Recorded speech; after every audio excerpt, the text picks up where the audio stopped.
ओम जय जगन्नाथ। नमस्कार बंधुगण, मु आपण माननको मंत्र शक्ति ओडिया चैनल रे स्वागत जनाउछि।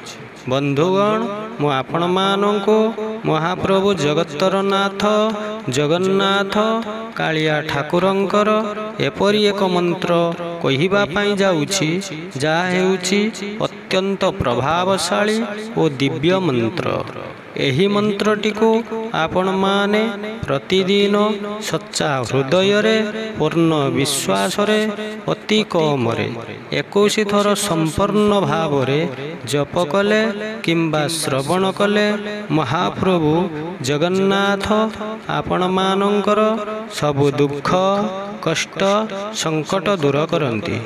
बंधुगण, प्रत्येक ओडिशावासी निजको प्रभु जगन्नाथ धाम रे जन्म ग्रहण करी अत्यंत धन्य मने करती। महाप्रभु जगन्नाथ हेउछंती भाव विनोदिया ठाकुर।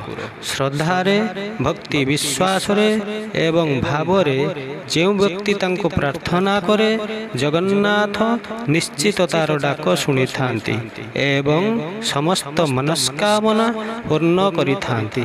ये एपरी एक शक्तिशाली मंत्र जहा भक्तंक जीवन रे शांति निरापत्ता एवं आध्यात्मिक अभिवृद्धि आनी थाए। एही मंत्रटी को श्रवण कले करिथिबा पाप तापर विनाश हुए।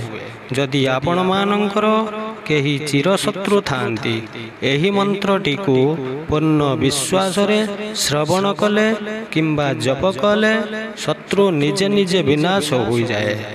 महाप्रभु जगन्नाथ हेउछंती अनाथर नाथ।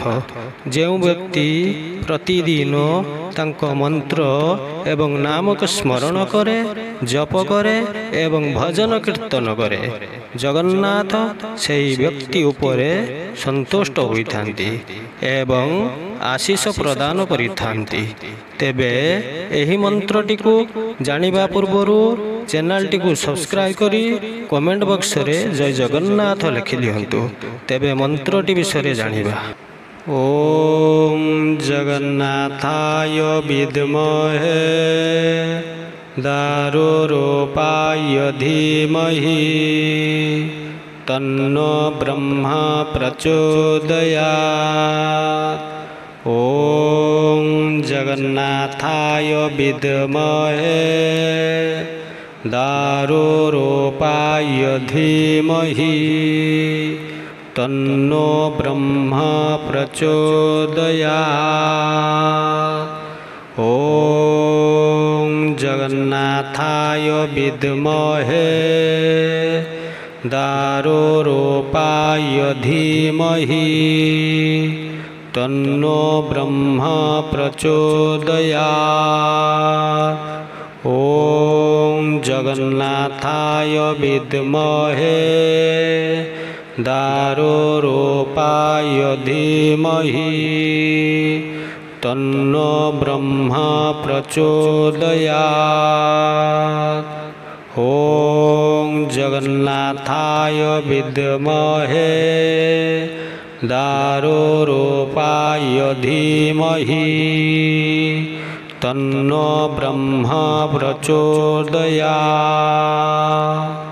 ओम जगन्नाथाय विद्महे दारुरूपाय धीमहि तन्नो ब्रह्मा प्रचोदयात्। ओम जगन्नाथाय विद्महे दारुरूपाय धीमहि तन्नो ब्रह्मा प्रचोदयात्। ओम जगन्नाथाय विद्महे दारुरूपाय धीमहि तन्नो ब्रह्मा प्रचोदयात्। ओम जगन्नाथाय विद्महे दारुरूपाय धीमहि तन्नो ब्रह्मा प्रचोदयात्।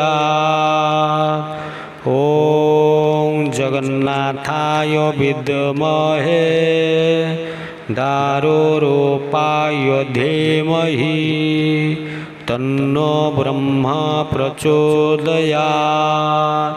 ॐ जगन्नाथाय विद्महे दारुरूपाय धीमहि तन्नो ब्रह्मा प्रचोदयात्।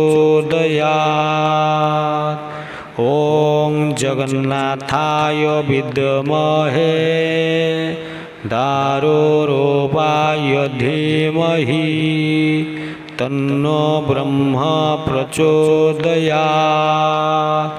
ॐ जगन्नाथाय विद्महे दारुरूपाय धीमहि तन्नो ब्रह्मा प्रचोदयात्। ॐ जगन्नाथाय विद्महे दारुरूपाय धीमहि तन्नो ब्रह्मा प्रचोदयात्। ॐ जगन्नाथाय विद्महे दारुरूपाय धीमहि तन्नो ब्रह्मा प्रचोदयात्। ॐ जगन्नाथाय विद्महे दारुरूपाय धीमहि तन्नो ब्रह्मा प्रचोदयात्। ॐ जगन्नाथाय विद्महे दारुरूपाय धीमहि तन्नो ब्रह्मा प्रचोदयात्। ॐ जगन्नाथाय विद्महे दारुरूपाय धीमहि तन्नो ब्रह्मा प्रचोदयात्। ॐ जगन्नाथाय विद्महे दारुरूपाय धीमहि तन्नो ब्रह्मा प्रचोदयात्। ॐ जगन्नाथाय विद्महे दारुरूपाय धीमहि तन्नो ब्रह्मा प्रचोदयात्।